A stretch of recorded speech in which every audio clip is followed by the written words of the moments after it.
और जो टॉपिक है आपका वो एक्टिव एंड पैसिव वॉइस का टॉपिक है। देखो, ये जो टॉपिक है ना जीटी के लिए, जीटी के लिए ये आपका टॉपिक है। इसमें ये नहीं, जो सारे टेंसेस हैं, मतलब जो टेंसेस हैं ना उन सबकी देखो मैं प्रैक्टिस करवा रहा हूँ। हमने 3 प्रेजेंट टेंसेस कर लिए। देखो प्रेजेंट के तीनों टेंसेस हमने कर लिए, मतलब इनमें से क्वेश्चंस आएंगे आपके present tense from active to passive या passive to active. Present tenses तीनों हमने किए। ठीक है ना। करना कुछ नहीं है, हमें सिर्फ जहन में ये रखना है कि पैसिव के लिए, ठीक है ना, पैसिव वॉइस के लिए हमें बी प्लस वर्ब की थर्ड फॉर्म। तो प्रेजेंट के बी के कौन से वर्ब्स हैं? प्रेजेंट सिंपल टेंस के बी के वर्ब्स बताओ। Is am are. Present continuous tense के बी के वर्ब्स कौन से? Is am are plus be. ठीक है। प्रेजेंट परफेक्ट के कौन से? बी डबल एम के साथ। देखो, देखो मैं आपको इधर बता देता हूं, मैंने पहले भी लिखवाया है आपको। देखो प्रेजेंट सिंपल, प्रेजेंट सिंपल ऊपर देखो पैसिव लिखा हुआ है, तो इसका बी का वर्ब है is am are plus verb की थर्ड फॉर्म, ये एक पैसिव। फिर सेकंड देखो प्रेजेंट प्रोग्रेसिव। ठीक है, प्रेजेंट प्रोग्रेसिव। ठीक है, इसका देखो is am are plus being होगा। देखो कंटिन्यूस जो भी होंगे ना उसकी स्ट्रक्चर ऐसे बनेगी, सिर्फ बी के वर्ब का फर्क होगा, प्लस वर्ब की थर्ड फॉर्म।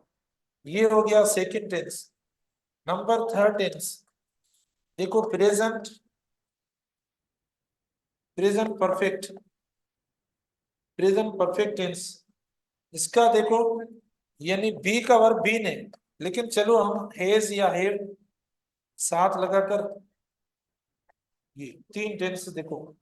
पहले पता है आपको टीचर्स ने पढ़ाया होगा, कोई भी एक सेंटेंस लेकर उस एक सेंटेंस को मुख्तलिफ जो है ना टेंसेस में चेंज करना। मतलब आप कोई भी एक सेंटेंस लो, सिर्फ बी के वर्ब चेंज करते जाओ। प्रेजेंट सिंपल के लिए ये बी के वर्ब है, कंटिन्यूस में हमेशा करें, परफेक्ट में हमेशा, पास्ट में कोई भी एक सेंटेंस। तो देखो ये प्रेजेंट के 3 हो गए। अब हम आज स्टार्ट करते हैं चौथा नंबर टेंस। ठीक है, शायद उसके पहले हमने कुछ किए भी होंगे। देखो वो है पास्ट सिंपल टेंस। ठीक है, वो है पास्ट सिंपल टेंस। अब देखो पास्ट सिंपल टेंस का पैसिव का क्या वर्ब है, बल्कि पैसिव से पहले हमें पता नहीं है कि एक्टिव की क्या स्ट्रक्चर होगी। ये एक्टिव कैसे बनेगा इसका? देखो एक्टिव वॉइस की स्ट्रक्चर क्या होगी? सब्जेक्ट प्लस वर्ब की कौन सी फॉर्म होगी? वर्ब की कौन सी फॉर्म होगी? सेकेंड फॉर्म होगी और फिर ऑब्जेक्ट होना जरूरी है, तब पैसिव होगा वरना नहीं होगा। तो वर्ब की सेकेंड फॉर्म, सेकेंड हुई। ये एक्टिव ऐसे बनेगा। ठीक है ना, एक्टिव जैसे देखो she, she taught her brother. देखो ये सब्जेक्ट हुआ, ये वी टू, और ये पूरा ऑब्जेक्ट। अब देखो इसकी पैसिव, पैसिव की देखो, पास्ट का पैसिव देखो। देखो क्या होगा, सीधी सी बात है सब्जेक्ट वगैरह होगा, लेकिन हम वाज लगाएंगे, बी का वर्ब या वर्ब लगाएंगे, प्लस वर्ब की थर्ड फॉर्म। अब जैसा भी सब्जेक्ट, अगर सिंगुलर आएगा तो वाज लगाना, प्लूरल आएगा तो वर्ब लगाना, वर्ब की थर्ड फॉर्म। अब देखो ये पूरा ऑब्जेक्ट, पूरा ऑब्जेक्ट। तो जब पैसिव होगा तो ऑब्जेक्ट इस तरफ चला आएगा, सब्जेक्ट हो जाएगा, और सब्जेक्ट इधर आ जाएगा। और वर्ब सेकंड भी ऐसा है, थर्ड भी ऐसा है। देखो अभी ये करते हैं, हर ब्रदर हुआ, सेम है, ऐसा नहीं है अब शी ब्रदर कर देंगे, क्योंकि ये पजेसिव है, ये ऑब्जेक्ट नहीं है, तो पजेसिव सेम रहेगा। हर ब्रदर हो गया, सिंगुलर है प्लूरल है, सिंगुलर वॉज लगा लिया। ठीक है ना। अब बी के वर्ब के फौरन बाद देखो ये वर्ब की थर्ड फॉर्म, तो सेम है जैसी सेकंड। अच्छा उसके बाद, हाँ, थर्ड के बाद हम बाय लगेंगे। शी इधर सब्जेक्ट है, जब ये ऑब्जेक्ट में चेंज हो जाएगा क्या हो जाएगा? हर हो जाएगा, ऑब्जेक्ट हर ये हो गया, her brother was taught by हर। ठीक है ना, तो देखो हमने चेंज कर दिया। इसके भी इंट्रोगेटिव होंगे, नेगेटिव होंगे, सब होंगे। अच्छा देखो, इसका इंट्रोगेटिव नेगेटिव वो भी करते हैं, इंट्रोगेटिव या नेगेटिव एक ही सेंटेंस भले आप चेंज करें ताकि आपको आसानी हो जाए। She didn't, she didn't teach her brother, देखो कितना आसान है। इस बार यार जीटी बहुत आसान होगी क्योंकि इनमें कुछ भी नहीं। अब जब चेंज करेंगे तो हर ब्रदर वॉजेंट होगा, क्योंकि ये एक्टिव में पढ़ा है। पहली बात, हमें पता होना चाहिए कि कोई हमें क्वेश्चन मिलता है तो हमें पता होना चाहिए कि जो सेंटेंस जिस क्वेश्चन में हमें मिला है वो एक्टिव का मिला है या पैसिव का मिला है। अभी तो ये सब कुछ लिख के मैं बता रहा हूँ, लेकिन हमें कैसे पता पड़ेगा कि ये सेंटेंस एक्टिव का या पैसिव का है। तो पैसिव के लिए देखो, मैंने डे वन पे आपको बताया कि ये आप देखना, बाय अगर भले हो या ना हो आपको देखना, ऐसा किसी भी सेंटेंस में नजर आ रहा है तो वो पैसिव का होगा, वो एक्टिव का नहीं होगा। फिर हर एक की पैसिव की हेल्पिंग वर्ब देखो, इसके तो सेम हो गए लेकिन इधर थोड़ी चेंज है। इसमें देखो टोटल चेंज है, परफेक्ट इस तरीके से होगा। तो अब देखो हर ब्रदर वॉजेंट और पैसिव बना रहे हैं, डॉट बाय हर सेम हो जाएगा, ये हो गया। अच्छा डब्ल्यू एच से भी कर सकते हो। डब्ल्यू एच में क्या करना है, डब्ल्यू एच का वर्ड जिधर होगा उधर पड़ा रहेगा, आपको करना कुछ नहीं। नहीं, अगर मैं इसको सवालिया करूँ ना पैसिव को, सिर्फ मुझे क्या लिखना पड़ेगा, bye her brother wasn't told by हर। देखो सवालिया हो गया, कुछ भी नहीं करना, चेंजेस सब सेम है। जो सवालिया होगा वो सब्जेक्ट से पहले लगाना है, बस इधर लगा, कुछ नहीं करना। एक और देता हूं,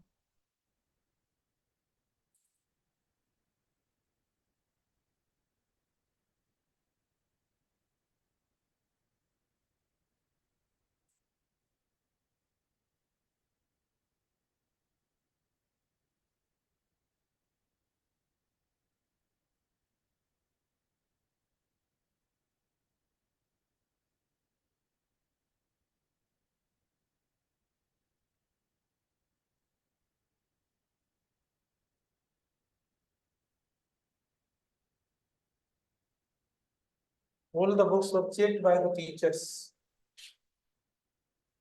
ये option.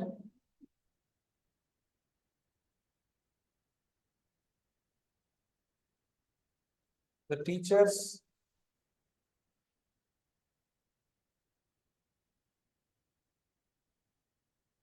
All the books, B option.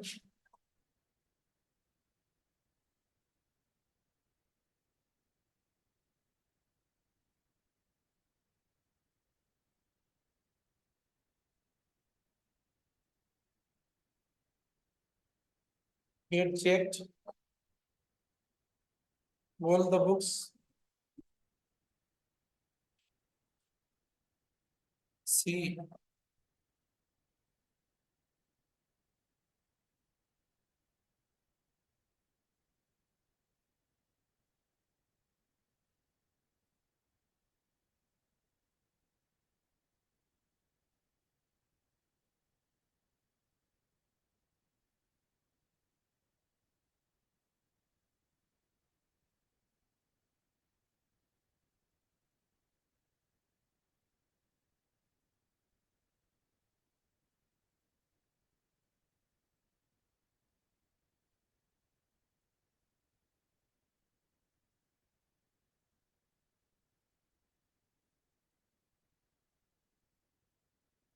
बताओ अब कौन सा इसमें करेक्ट ऑप्शन।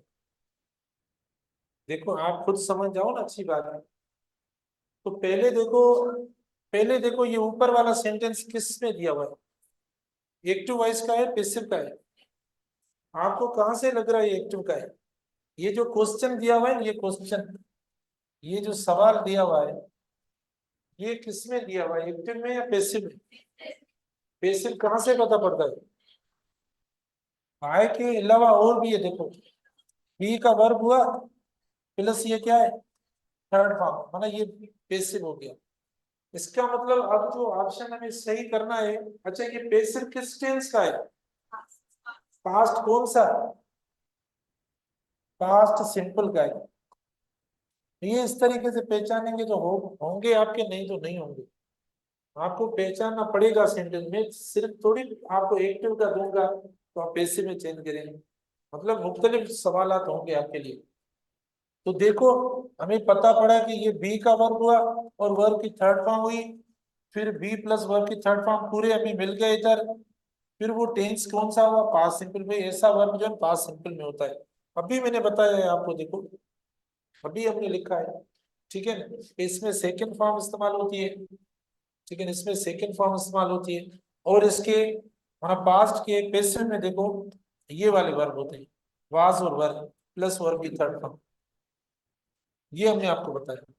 तो अब हम चेक करते हैं कि ये हमें जो है एक्टिव इसका पास्ट सिंपल में करना है। तो ये वर्ब की फर्स्ट फॉर्म में पास्ट सिंपल होगा नहीं, सेकंड फॉर्म होनी चाहिए। बी में आते हैं, टीचर्स हेड, देखो पास्ट परफेक्ट हो गया, तो ऊपर जिस टेंस में दिया हुआ है उसी में रखना है। सी में आते हैं, कंटिन्यूस हुआ है, कंटिन्यूस में हमने पूछा नहीं है क्वेश्चन में, तो राइट ऑप्शन कौन सा हुआ? डी राइट हो गया, ठीक है। डी जो राइट हो गया क्योंकि ये पास्ट सिंपल है, मानो वर्ब की सेकंड फॉर्म। वर्ब की सेकंड फॉर्म जो होगा, जो होगी उसका पैसिव होगा वाज या वर, डिपेंड करता है सिंगुलर सब्जेक्ट है या प्लूरल, तो उसका पैसिव इस तरीके से होगा, बी के सेकंड फॉर्म, ठीक है ना, इस तरीके से पैसिव। तो ऐसे भी आएंगे और सेंटेंस कंप्लीशन वाले भी होंगे। देखो ब्लैंक्स वाले भी मैं आपको दूंगा, ब्लैंक्स वाले भी। देखो most of the students dash by there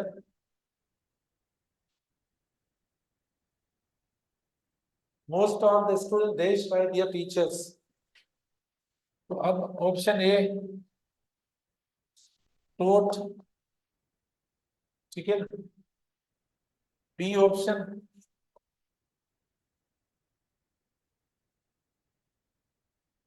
were teaching,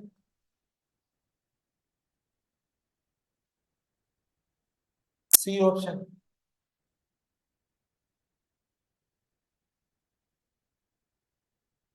were teach, being taught.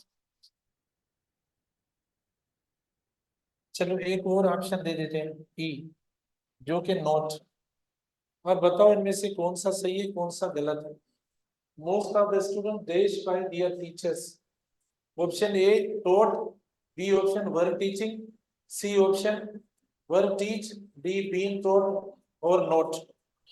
कौन सा सही है? देखो स्ट्रक्चर सीधी सी देखो पैसिव की शो हो रही, तो हमें पैसिव का वर्ब देखना पड़ेगा इधर। अभी टेंस का हमें कुछ पता नहीं है, हमें जो भी बी प्लस वर्ब की थर्ड फॉर्म वाला ऑप्शन जो भी हमें सही लगे हमें वो लगाना है। बी प्लस वर्ब की थर्ड फॉर्म वाला जो ऑप्शन करेक्ट लगे ना हमें वो लगाना है। इसमें देखो बी नहीं है और पैसिव भी लग रहा है, इसमें बी पड़ा है लेकिन पैसिव नहीं है। ये एक्टिव की स्ट्रक्चर है, पास्ट कंटिन्यूस के एक्टिव की स्ट्रक्चर है, गलत हो गया। इसमें बी है तो बी के साथ कुछ ना कुछ तो होना चाहिए, बेस फॉर्म थोड़ी इस्तेमाल होगा, गलत। इसमें बी है लेकिन इसके साथ कोई दूसरा इसका नहीं है, मतलब प्रॉपर हेल्पिंग वर्ब नहीं है। कौन सा? मतलब हैव होना चाहिए, हेड होना चाहिए, हैज, ऐसा कुछ नहीं है, तो ये भी गलत। तो जो लास्ट ऑप्शन है ना ई, वो ही सही है। तो क्या होना चाहिए, कोई भी लगा सकते हैं। तो हम लगा सकते हैं इधर देखो वर, वर टोट लिख लिया हमने, देखो इस तरीके से most of the students were taught by their teachers. तो बी का वर भी आ गया और थर्ड फॉर्म भी आ गया, तो ये हो जाएगा।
देखो तो ये सेंटेंस कंप्लीशन वाले जो है ना हमारे क्वेश्चन से, तो हम ऐसे भी रखेंगे पेसिव के अंदर, they were appreciated by dash in the team. तो देखो हम कौन सा ऑप्शन चूज करें, ए ऑप्शन सही है गलत है? देखो अवर सेल्स वगैरह तब होगा जब सब्जेक्ट सेम होगा, तब हम लिखें तो सही है, लेकिन ये तो somebody एल्स के थ्रू जो हम अप्रिशिएट हुए, कोई दूसरा है जो अप्रिशिएट कर रहा है, और इधर ऐसा कोई है नहीं जो हम रिफ्लेक्सिव लगाएं, गलत होगा। अच्छा ये तो पढ़ा है सेकंड वी, ये सेकंड वी तो पढ़ा है हमने, ये तो लगा सकते हैं, लेकिन नहीं क्योंकि ये क्या है, प्रीपोजिशन है, इसके बाद ऑब्जेक्ट लगेंगे तो ये भी गलत हो गया।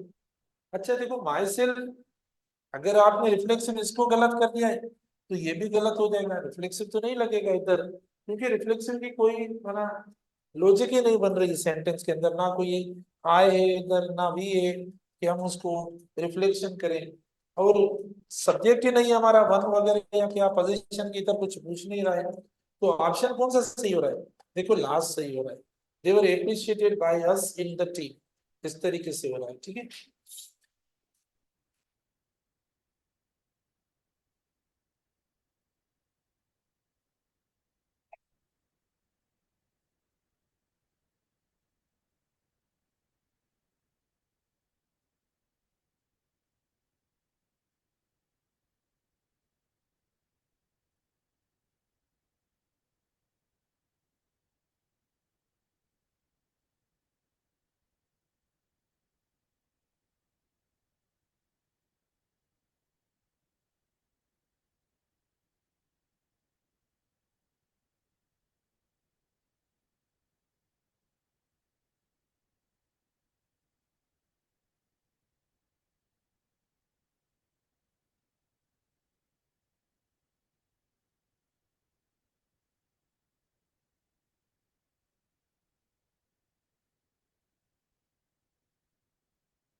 शाबाश जल्दी करो।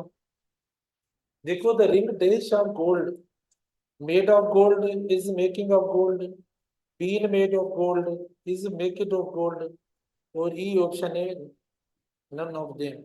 तो बताओ इसमें कौन सा right option? Please tell the ring dash of gold. अच्छा कौन कहता है ए सही है? ए सही है गलत है? देखो ये समथिंग है, अब भले इधर आपको बाय लगा हुआ नजर नहीं आ रहा है, लेकिन समथिंग जो है ना वो खुद ब खुद नहीं बनती, उसे जो है वो बनाया जाता है, तो वो तब होगा जब पेसिव लगेगा, पेसिव नहीं होगा तो एक्टिव में ये एक्शन ही नहीं हो रहा, तो ये तो हमारा एक्टिव वॉइस का हो गया, तो ये नहीं होगा, है ना, रिंग थोड़ी मतलब खुद बनती है, तो ये गलत हो गया। अच्छा देखो रिंग इज मेकिंग, वही बात, ये एक्टिव है तो ये भी एक्टिव का है, ये प्रेजेंट कंटिन्यूस टेंस का एक्टिव है, तो इधर भी कोई सेंस नहीं बन रहा है, मतलब जब तक आप इसको पैसिव में नहीं इस्तेमाल करेंगे तब तक ये कोई मीनिंग ही नहीं देगा। सी में देखो, अच्छा सी सही हो गया हमारा, क्योंकि बी का वर्ब भी दे दिया हमने और मेड भी लिख लिया हमने, तो सी देखो करेक्ट है, the ring been made of, सही है गलत है? क्यों गलत है? क्योंकि हमने इधर परफेक्ट का वर्ब भी नहीं रखा है, अगर हम रखते हैज बीन वगैरह ये क्या। अच्छा डी सही है, ठीक है ना, क्योंकि मेक इट वगैरह लिखा हुआ है, तो डी भी गलत है, क्योंकि ये जो वर्ब का फॉर्म लिखा है ना हमने, वर्ब का फॉर्म ये गलत है, ऐसा नहीं लिखेंगे, तो अब ये होगा ई नॉट। तो आप बताएंगे नोट में हम कौन सी स्ट्रक्चर रखेंगे ये दुरुस्त हो जाएगा, क्या रखें? द रिंग इज, ठीक है, नॉट की जगह पर हम लिखेंगे इज मेड।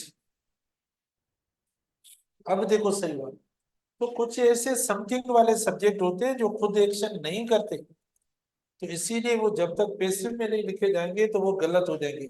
अब देखो हमने पैसिव में लिखा तो ये सही हो गया, the ring is made of gold now, this sentence correct, इस तरीके से होता है। तो सेंटेंस कंप्लीशन का होगा, एरर का क्वेश्चन होगा, सब होंगे, ठीक है। लास्ट एक एरर कर देता हूँ, पास्ट का देता हूँ, past.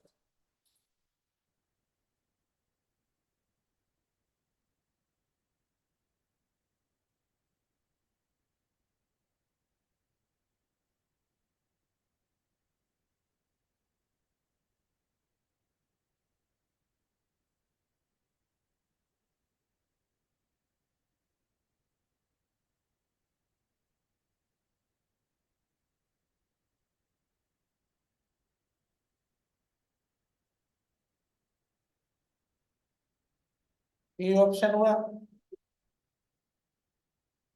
E option, C option, D option, no error.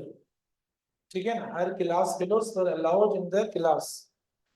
तो इसमें देखो हमने सारे दे दिए, बताओ। सी गलत है, शाबाश। कौन सी एरर है? ए गलत है, ए तो नहीं है, प्लूरल है और हमने वर्ब भी प्लूरल बना। ए और बी हमारे दोनों सही है। डी में भी कोई इश्यू नहीं है, जाहिर है हम कुछ तो रखेंगे। अब ना देखो, ये थोड़ी होगा कि her class fellows were allowed by the class. तो कोई somebody की हम बात नहीं करें, ये तो प्लेस की बात है ना। तो प्लेस के लिए हम क्या लगाएंगे? प्रीपोजिशन ही नहीं लगेगा। ठीक है, प्लेस की बात है तो प्रीपोजिशन ही नहीं लगेगा। तो इसमें है ना नो एरर, इसमें नो एरर है, कोई एरर नहीं है। Okay, thank you. हाँ, हाँ बताएं। Helping verbs,